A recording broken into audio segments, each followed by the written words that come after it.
बोलो जयकारा बोल मेरे श्री गुरु महाराज की जय। श्री नंगली निवासी भगवान की जय। श्री नंगल विहालन भगवान की जय। श्री परम गुरु भगवान की जय। जय सच्चिदानंद जी। नानक नजरी नजर निहाल। श्री परमहंस दयाल जी का फरमान है कि ठाकुर फतेह सिंह जी जो जयपुर के राज दरबार के एक सम्मानित व्यक्ति मुसाहिबे आला थे, वे बिल्कुल अनपढ़ थे। वे दरोगा बलदेव सिंह जी के मकान पर रहते थे। एक बार महाराजा राम सिंह जी दरोगा जी के मकान पर पधारे और वहाँ रखा हुआ हुक्का पीने लगे। साथ ही उन्होंने हुक्का भरने वाले की बहुत प्रशंसा की और पूछा कि चिलम किसने भरी है। लोगों ने ठाकुर फतेह सिंह जी का नाम दे दिया। इस पर महाराजा राम सिंह बहुत खुश हुए और एक बार उनसे पूछा कि आप क्या काम करते हैं, तो पता चला कि बेरोजगार है। इस पर उन्हें आदेश दिया कि नवाब प्याज अली के पास जाकर उनसे कहें कि उन्हें किसी काम पर लगा दे। ठाकुर साहिब नवाब के पास पहुँचे और उल्लेख किया। उन्होंने पूछा कि आप कुछ पढ़े लिखे भी हैं, तो उन्होंने प्रार्थना की, मैं तो अक्षरी विद्या से बिल्कुल अनभिज्ञ हूँ। नवाब ने सोचा कि राजा साहब का भेजा हुआ व्यक्ति है, क्या करूँ, अनपढ़ है, इसलिए टाल दिया कि फिर कभी आना। ठाकुर कई बार उनके पास गए मगर असफल लौटे। फिर एक बार महाराजा राम सिंह से मिलना हुआ। उन्होंने पूछा तो इन्होंने प्रार्थना की कि अभी भी बेकार बैठा हुआ है। उन्होंने फिर जाने के लिए मजबूर किया। ये नवाब के पास पहुँचे। वह उस समय किसी मुकदमे में व्यस्त थे। उन्हें इनका आना अच्छा ना लगा, अतः कह दिया, आप पढ़े लिखे तो है नहीं, कौन सी जगह दूँ? हाँ, मेरी ही जगह बैठ जाओ। यह रूखा उत्तर सुनकर ठाकुर जी लौट गए। संयोगवश फिर महाराजा ने पूछा। इन्होंने सारी राम कहानी कह सुनाई। इस बार राम सिंह जी बोले, तुम चले क्यों आए? उनके स्थान पर बैठ क्यों नहीं गए? अच्छा, फिर जाना, उनका आदेश था। ये फिर नवाब की खिदमत में हाजिर हुए। उस समय भी वे बहुत व्यस्त थे। उन्होंने फिर यही उत्तर दिया, मैं आपसे कह चुका हूँ, उचित जगह तो मेरी ही है, बैठो तो बैठ जाओ। ठाकुर फतेह सिंह जी ने कह दिया कि बहुत अच्छा, आप जगह खाली करो, मैं बैठता हूँ। नवाब गुस्से से उठ खड़ा हुआ। सोचा कि ये अनपढ़ क्या करेगा। इधर उनकी गद्दी पर बैठना था कि उन्होंने ऐसे उचित आदेश जारी किए कि सब देखकर चकित रह गए। ऐसा कथन है कि जयपुर में उनकी मुसाहिबी का ज़माना बहुत अच्छा बीता। उनके बाद यदि कोई मुसाहिब हुए तो बाबू कांति चंद्र जी। सत्य है, भगवान जिसको देता है छप्पर फाड़ कर देता है। जैसी हो भवितव्यता तैसी व्यापे बुद्ध, होनहार बिसरे नहीं, बिसर जाए सब शुद्ध। जयकारा बोल मेरे श्री गुरु महाराज की जय। श्री नंगली निवासी भगवान की जय। श्री परमहंस दयाल जी महाराज की जय।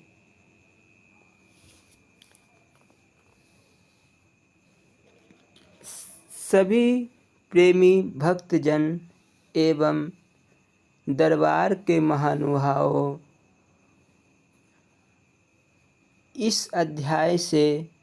श्री स्वरूप दर्शन ग्रंथ का पाठ शुरू कर रहा हूँ। यह 10 मिनट की होगी और प्रतिदिन आप इनका श्रवण करेंगे। अगर कोई त्रुटि रह जाए तो इस दास को क्षमा करिएगा। बोलो जयकारा बोल मेरे श्री गुरु महाराज की जय। श्री स्वरूप दर्शन बोलो जयकारा बोल मेरे श्री गुरु महाराज की जय। श्री नंगली निवासी भगवान की जय। श्री परमहंस दयाल जी भगवान की जय। श्री नंगल विहालन भगवान की जय। श्री परम गुरु भगवान की जय। जय सच्चिदानंद जी। दास श्री सतगुरुदेव महाराज जी का जीवन चरित्र जिनके रचयिता हैं श्री सार शब्दानंद जी महाराज, जो अपने आप को दासन दास के नाम से संबोधित करते थे। यह दास उनकी लिखी हुई श्री स्वरूप दर्शन ग्रंथ पाठ प्रस्तुत कर रहा है। पाठ करने से पहले दास आमंत्रित करता है श्री सतगुरुदेव महाराज श्री नंगली निवासी भगवान को। बोलो जयकारा बोल मेरे श्री गुरु महाराज की जय। ओम गुरु ब्रह्मा गुरु विष्णु गुरुदेवो महेश्वरा गुरु साक्षात् परब्रह्मा तस्मै श्री गुरुवे नमः। ध्यान मूलम गुरुमूर्ति पूजा मूलम गुरुपदम मंत्र मूलम गुरुवाक्यम मोक्ष मूलम गुरु कृपा। गुरु जी को कीजिए दंडवटा कोटि कोटि प्रणाम। कीट न जाने भृंग को गुरु कर ले आप समान। श्री स्वरूप दर्शन संपूर्ण जीवन चरित्र। अनंत श्री विभूषित ब्रह्मनिष्ठ ब्रह्मश्रोत्रिय श्री श्री 1008 श्री स्वामी स्वरूपानंद जी महाराज परमहंस परिव्राजकाचार्य रचयिता श्री सार शब्दानंद जी महाराज दासन दास। समर्पण। जिनका मैं हूँ मैं लिखे ताको डर कर लीन। मैं वहाँ ना मैं लिखे अंग समर्पित कीन। अंग समर्पित जब हुआ सो प्रकाश। सो स्वरूप दर्शन बना अनुपम सतगुरु पास। शुभ जीवन चरित्र लिख कर किया गुरु कृपानुसार। कर अर्पण गुरु चरण में मोह मन मुदित अपार। श्री सतगुरु दर्शन करे परे सुने चित्त लाए। ध्यान लगे गुरु चरण में जन्म सफल हो जाए। पढ़े सुने जो प्रेम से अनुमोदन कर लेख। परमहंस गुरुदेव कहे चारों पदार्थ उपदेश। श्री गुरु कृपा कटाक्ष से पाइए मोक्ष द्वार। दासन दास सतगुरु चरण पर दंडवत बारंबार। बोल मेरे श्री गुरु महाराज की जय। प्रस्तावना।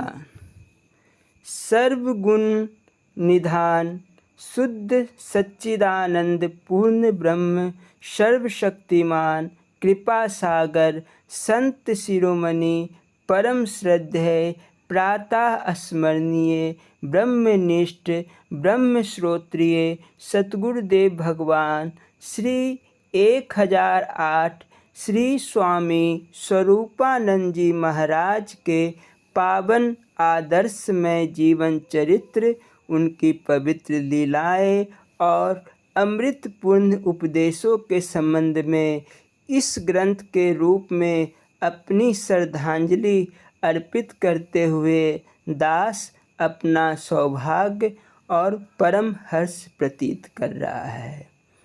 महाप्रभु दाता दीनदयाल जी के जीवन चरित्र का पहला भाग सन 1952 में प्रकाशित किया गया था। हृदय सम्राट श्री महाराज जी के पंच भौतिक स्थूल शरीर शांत होने के पश्चात प्रत्येक स्थान पर सत्संगी प्रेमियों की यह भावना थी कि श्री गुरु महाराज जी के गुर वचनों और उनकी विलक्षण जीवन लीलाओं को किसी ग्रंथ के रूप में प्रकाशित किया जाए। उस परिपूर्ण सतगुरुदेव जी ने अपनी अत्यंत कृपा बरसाते हुए इस दास को 26 वैशाख संवत 1964 विक्रमी तदनुसार 8 मई 1937 को देवी प्रेरणा दी और समाधि अवस्था में अपने श्रीमुख से यह वचन उच्चारण किए कि तुम किस विचार में मग्न हो, मेरा जीवन चरित्र लिखना चाहते हो तो लिखकर अपनी भावना पूर्ण करो।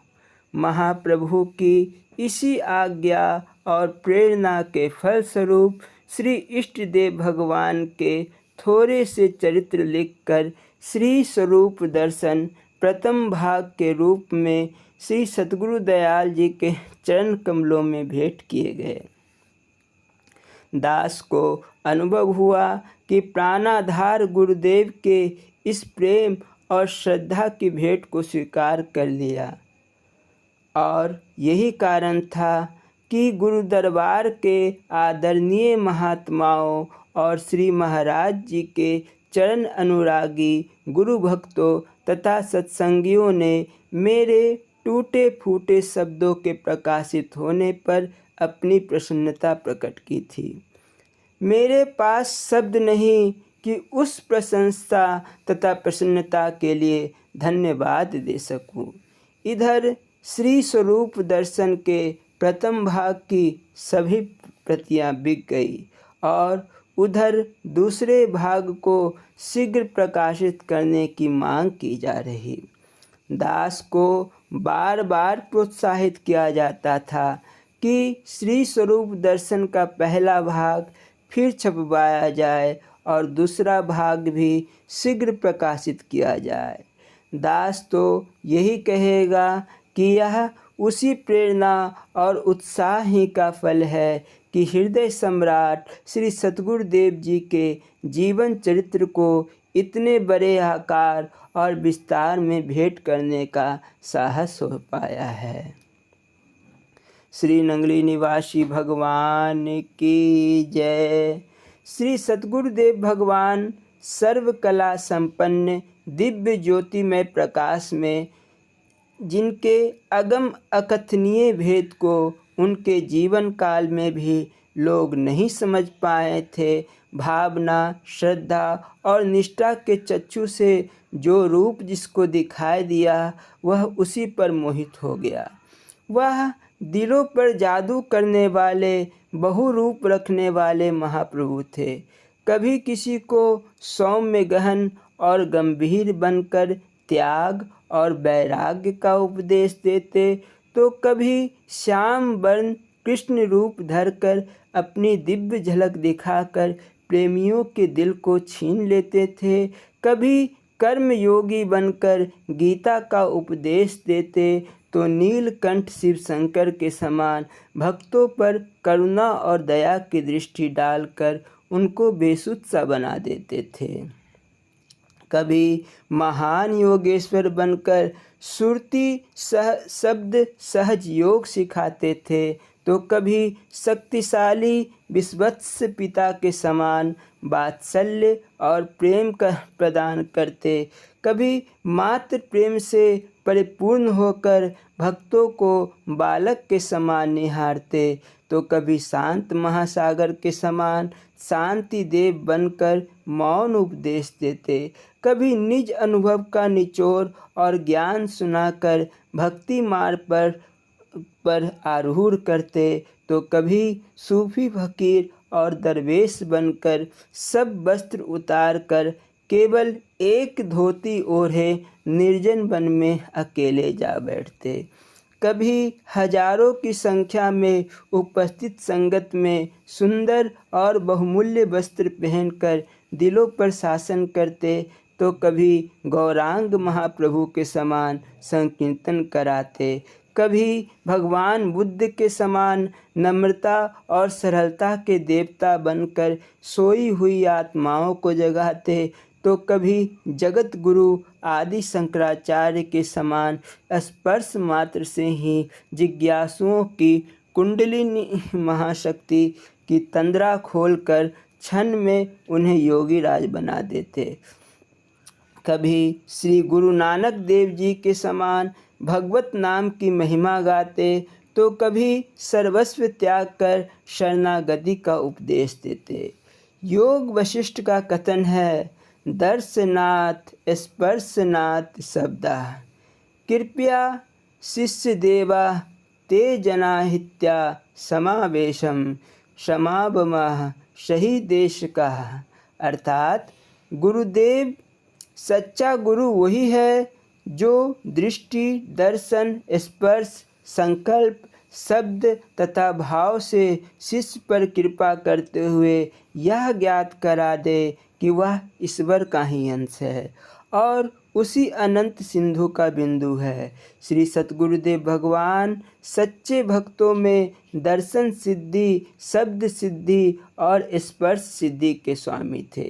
यही कारण था कि किसी को उनकी आँख से आँख मिलाने का साहस न होता था।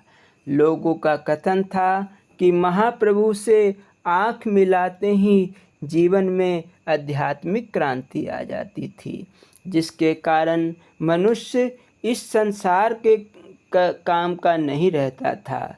कितने ही लोग उनके अद्भुत चमत्कारों का भेद लेने के लिए त्याग और वैराग्य के इस देवता के पास, जो माया को हाथ नहीं लगाते थे, इतना धन कहाँ से आता है। आपके दरबार में दुर्भावनाओं में आए, परंतु गुरुदेव से आँख मिलते ही भरी सभा में हाथ बांधे खड़े होकर अपनी अपराध की क्षमा मांगने लग जाते थे। उनकी स्पर्श सिद्धि इतनी अधिक थी कि कई लोग उनके हाथों से प्रसाद लेने में झिझकते थे कि यह प्रसाद लेते ही काया पलट जाएगी और संसार हमसे छूट जाएगा। कई बार ऐसा भी हुआ कि जिनका भजन अभ्यास रुका हुआ था, गुरुदेव के चरणों को छूते ही उनका सिमरन भजन आरंभ हो जाता। प्राणाधार श्री सतगुरुदेव जी की वाक्य सिद्धि इतनी प्रबल थी कि सत्संग के प्रारंभ में जब आप कहते गुरुमुखों और प्रेमियों, तो कितने ही प्रेमियों की समाधि लग जाती और उनकी कुंडलिनी महाशक्ति जागकर ऐसे दिव्य चमत्कार दिखाने लगती कि देखने वाले योगी भी आश्चर्यचकित रह जाते। श्री दाता दीनदयाल जी का उपदेश यही था जो ऋग्वेद में प्रज्ञान ब्रह्मा, यजुर्वेद में अहम ब्रह्मस्यामि और सामवेद में तत्वमसि और अर्थववेद में ऐमात्मा ब्रह्मा अर्थात हंस मंत्र सोहम के रूप में उल्लेखनीय है। उनका उपदेश वही था जो उपदेश परम संत कबीर, गुरु नानक देव जी, परमहंस रामकृष्ण, स्वामी विवेकानंद, महर्षि रमन, महायोगी अरबिंदु, स्वामी रामतीर्थ आदि दूसरे परम संतों ब्रह्मनिष्ठ महापुरुषों ने अनेक प्रांतों में अनेक भेष धारण करके अनेक युक्तियों से लोगों को दिया था। गुरु महिमा का गायन और बखान तो हमारे पूर्वज ऋषि महर्षि तथा दर्शनाचार्य भी ना कर पाए थे। गुरु को ब्रह्मा विष्णु और महेश कहकर भी तब भक्त को लगा कि वह अपनी श्रद्धा निष्ठा का वर्णन नहीं कर पाया। तो कहा गया है कि गुरुदेव साक्षात पर ब्रह्म परमेश्वर है, और जिस प्रकार ईश्वर के गुणगान गाने में असमर्थ रहकर वेदों में कहना पड़ा, नेति नेति, यही कुछ नहीं, यही कुछ नहीं, यही कुछ नहीं, इससे कहीं अधिक महान और अपूर्व है। परम संतों और महापुरुषों को भी कहना पड़ा कि गुरु की महिमा का पारावार नहीं पाया जा सकता। गुरु की महिमा है अमित, कही न सके श्रुति शेष, जिनकी कृपा कटाक्ष ते रंग कहु होते नरेश। गुरुवाणी में कितने सुंदर शब्दों में कहा गया है, संत की महिमा वेद न जाने, जेता सुनते ता विखिया दे। जब संपूर्ण दैवी शक्तियों से संपन्न महापुरुष भी गुरु महिमा गाने में असमर्थ रहे, तब इस तुच्छ दास की बात ही क्या है। श्री गुरुदेव जी की मनोहर मूर्ति, उनकी सांवली सूरत और अनमोल वचन पत्थर दिलों को मोम बनाने वाले थे। जब महाप्रभु सर्वसंगत में सुंदर सिंहासन पर दर्शन देने और अमृत प्रवचन सुनाने के लिए विराजमान होते, तो कई प्रेमियों की सुरती वृत्ति तत्काल देह ध्यास से विमुक्त होकर सहज समाधि में चली जाती थी। उन प्रेमियों के लिए तो यही वैकुंठ धाम था। जैसे संत कबीर जी का कथन है, राम बुलावा भेजिया, दिया कबीरा रोए, जो सुख सतगुरु संग में, सो बैकुंठ न होए। बोलो जयकारा बोल मेरे श्री गुरु महाराज की जय। शेष अगले अध्याय में। बोलो जयकारा बोल मेरे श्री गुरु महाराज की जय। श्री स्वामी हीरानंद पुरी जी महाराज जी के लीला संस्मरण एवं अमृत प्रवचन। बोलो जयकारा बोल मेरे श्री गुरु महाराज की जय। अंतर्यामी नंगलवासी की याद की सुखद छाया। स्वामी केशवानंद पुरी जी महाराज ने फरमाया, सन 56 की बात है। प्रयागराज में कुंभ का मेला लगा हुआ था। श्री महाराज जी चैल वाले पंडित यमुना दास जी की सुपुत्री, जो आकाशवाणी से संगीत का कार्यक्रम प्रसारित करती थी, के निवास पर विराजमान थे। मैं भी उन दिनों अपने सहपाठी श्री गोविंद राम जी अग्रवाल, कानपुर वाले के छोटे भाई श्री कृष्ण मुरारी जी, जिनसे मेरा अत्यंत प्रेम था, उनके यहाँ उनके पुत्र की मृत्यु पर संतावना देने को गया था। पर सच तो यह हो गया कि मैं उनके दुख से स्वयं इतना दुखी हो गया कि अपना नित्य कर्म, संध्या पूजन वगैरह तक भूल गया। मैं स्वयं विचित्रावस्था में था। संयोग की बात कि उसी गली में श्री महाराज जी विराजमान थे। सदा संत महात्माओं का आना जाना लगा रहता था। श्री महाराज जी के साथ मैं चैल वाले श्री विश्राम सिंह जी, जो महाराज पटियाला के इंचार्ज थे, तथा श्री हरि राम जी ठेकेदार सेवा में थे। सहसा इन लोगों से गली में मेरी मुलाकात हुई। श्री महाराज जी यहाँ दर्शन देने की कृपा किए हैं। यह जानकर उनके दर्शन की उत्कट इच्छा हुई और जाकर मैं दर्शन किया। श्री महाराज जी का मुखमंडल परम आभायुक्त नवजात शिशु के चर्म जैसा कोमल एवं आंखें छोटे बच्चे की जैसे दिव्य देखने को मिली। श्री महाराज जी के बामा रूप को देखकर मैं उनकी ओर खिंच गया। इतने में श्री महाराज जी उपस्थित भक्तों से सत्संग सुनाते हुए फरमाए, दुनिया के लोग बच्चा के मर जाने पर पागल हो जाते हैं। वे अपनी सुध-बुध खो देते हैं, यहाँ तक कि अपने स्वधर्म संध्या पूजन भी नहीं करते। उन्हें क्या पता यह लड़का हिटलर, चंगेज खां या रावण बनता। प्रभु की बड़ी कृपा हुई जो उसे अपने पास बुला लिया। रावण जन्म मूल जातक में होने से उसके पिता ने मंजूषा में बंद कराकर बहा दिया, क्योंकि उससे पिता माता आदि का अनिष्ट ही होता।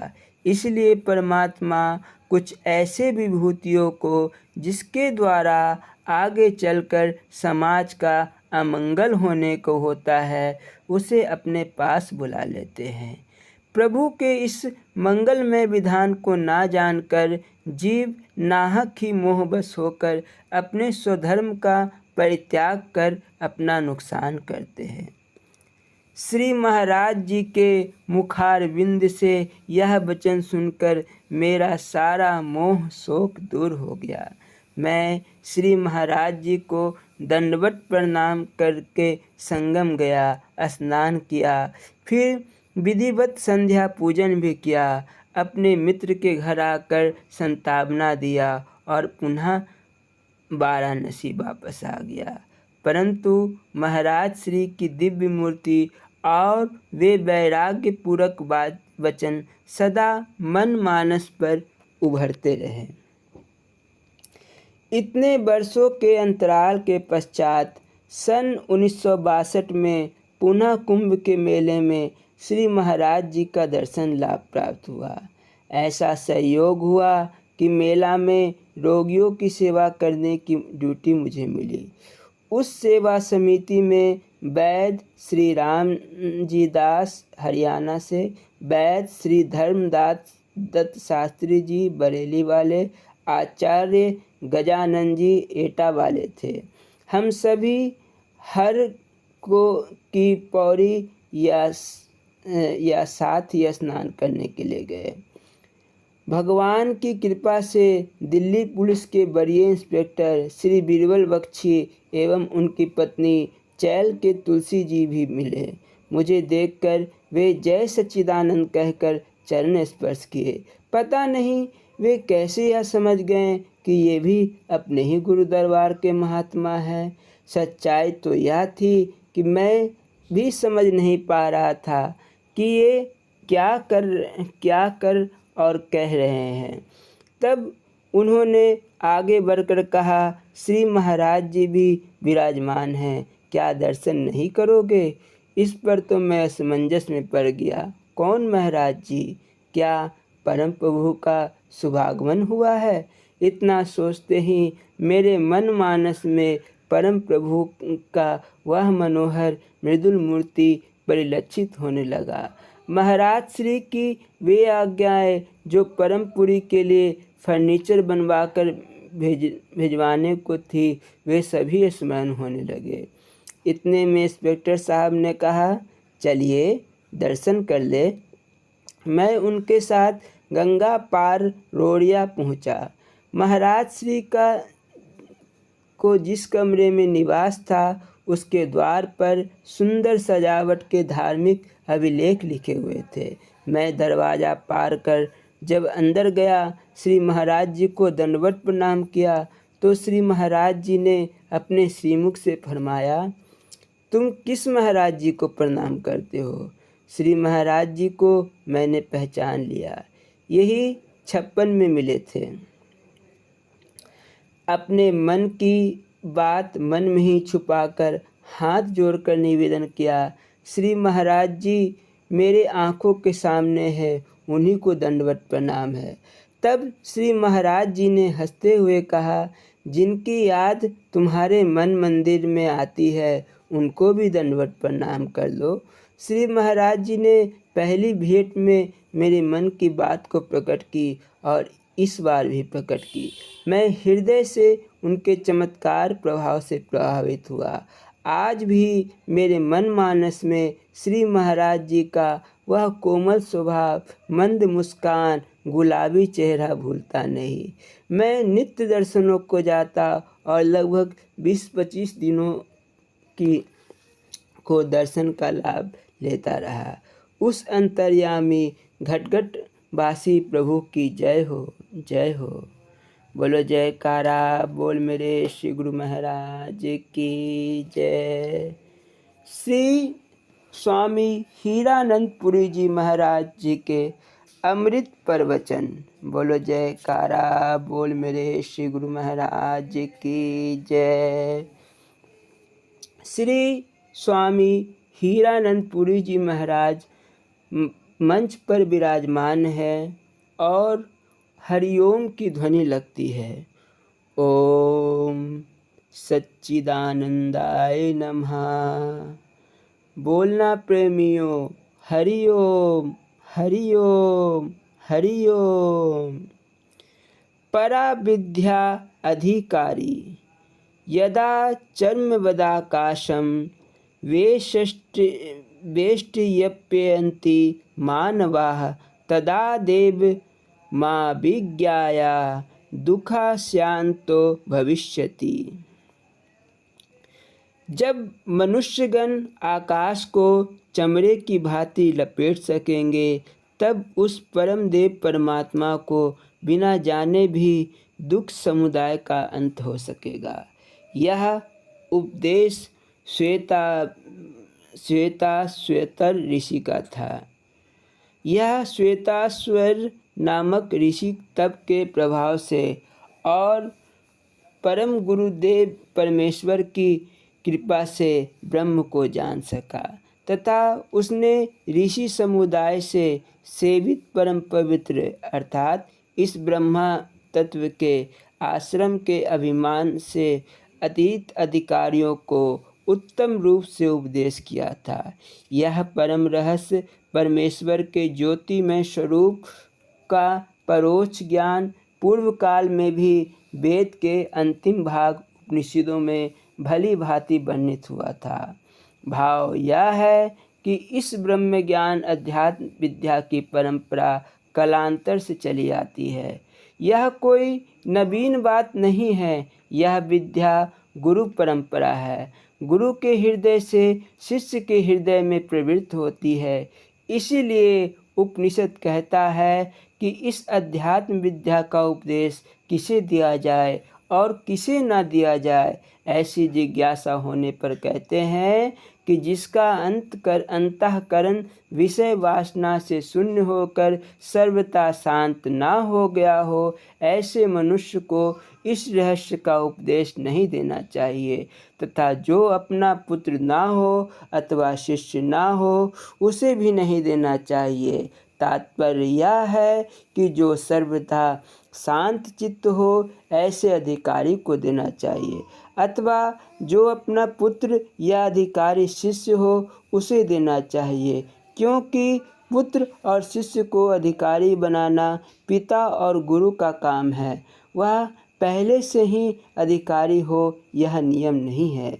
इस अध्यात्म विद्या का अधिकारी वही हो सकता है जिसकी परम देव परमेश्वर में परम भक्ति होती है तथा जिस प्रकार परमेश्वर में श्रद्धा भक्ति होती है, उसी प्रकार अपने सतगुरु में होती है।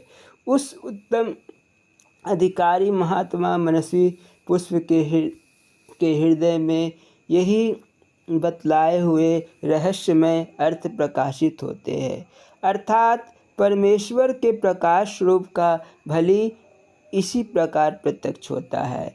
इसीलिए अधिकारी जिज्ञासु शिष्य को पूर्ण श्रद्धालु और भक्त बनाना चाहिए। जिसमें पूर्ण श्रद्धा और भक्ति है, उसी महात्मा के हृदय में यह परमेश्वर का छिपा हुआ गुर ज्योतिमय स्वरूप प्रकाशित होता है। इसी विषय पर इसी श्वेताश्वरोपनिषद के अध्याय 6 मंत्र 23 में इस प्रकार कहा है। बोलो जयकारा बोल मेरे श्री गुरु महाराज की जय। स्वामी परम ज्ञानानंद पुरी जी महाराज जी के अमृत प्रवचन। पठानकोट, जुलाई 1976। नरेश बहन के घर सत्संग हुआ। शहर के सैकड़ों भक्त सत्संगी वहाँ इकट्ठे थे। सत्संग के उपरांत सतीश बहन जी के पिता अर्थात स्वामी सतप्रेमानंद जी महाराज जी के पिता श्री राजकुमार शर्मा जी ने श्रीमान अर्थात स्वामी परम ज्ञानानंद पुरी जी महाराज जी से निवेदन किया कि वे सतीश की शादी तय करने के लिए आज्ञा दे। महाराज जी बोले, करो तैयारी, हमारी आज्ञा है। फिर सतीश तो हमारी समझदार बच्ची है, उससे भी इसके बारे में पूछ लेना उचित रहेगा। बहन जी की ओर मुखातिब होकर सरकार बोले, क्यों बेटी, पिताजी जो पूछ रहे हैं उसका जवाब दो। बहन जी ने सहज भाव से बोल पड़ी, महाराज जी, यहाँ सबने शादियाँ कराई तो है, लेकिन मैं किसी को खुश नहीं देखती। पिताजी ही सच सच बताएं कि क्या वे अपनी गृहस्थी से खुश है। यदि कहे भी तो मेरा मन नहीं मानता। कोई दिन ऐसा नहीं होता जब ये घर में किसी न किसी के व्यवहार से दुखी ना होते। शादी तो इन्हें मेरी खुशी के लिए ही करनी है ना। मुझे ये इसी तरह खुश रहने दे। मैं सब दिन इनकी सेवा करूंगी और आपकी कृपा के सहारे सुखपूर्वक जीवन गुजार लूँगी। इन्होंने मुझे पढ़ा लिखा कर इतने के लायक तो बना ही दिया है कि मेरा जीवन किसी पर आश्रित नहीं रहेगा। आपने कृपा करके ऐसी समझ प्रदान की है जिससे संसार को निरखते परखते मैं खुशी से जीवन काट लूँगी। स्वामी परम महाराज जी यह सुनकर तनिक चुप रहे। फिर शर्मा जी से बोले, सुन लो उसकी भावना, उसकी धारणा में सुखी जीवन का स्वरूप तो यही है। अब तुम जो उचित समझो करो, हम हर बात में खुश हैं। बाद में बहन जी गुरु महाराज जी की सेवा में मन प्राण से समर्पित हो गई। जब तक पिताजी नौकरी में रहे, प्रोफेसरी करने के साथ साथ उनकी सेवा की। अपने सत्संग से बहुतेरे लोग को गुरु महाराज जी की ओर लगा दिया। संप्रति में वह नौकरी त्याग कर पूर्ण रूप से गुरु नाम के प्रचार एवं साधना में समर्पित हैं तथा संन्यास ग्रहण कर सतीश बहन से सत्य प्रेमानंद बन चुकी हैं। बोलो जयकारा बोल मेरे श्री गुरु महाराज की जय। श्री नंगली निवासी भगवान की जय। श्री नंगल विहारण भगवान की जय। श्री परम गुरु भगवान की जय। जय सच्चिदानंद जी।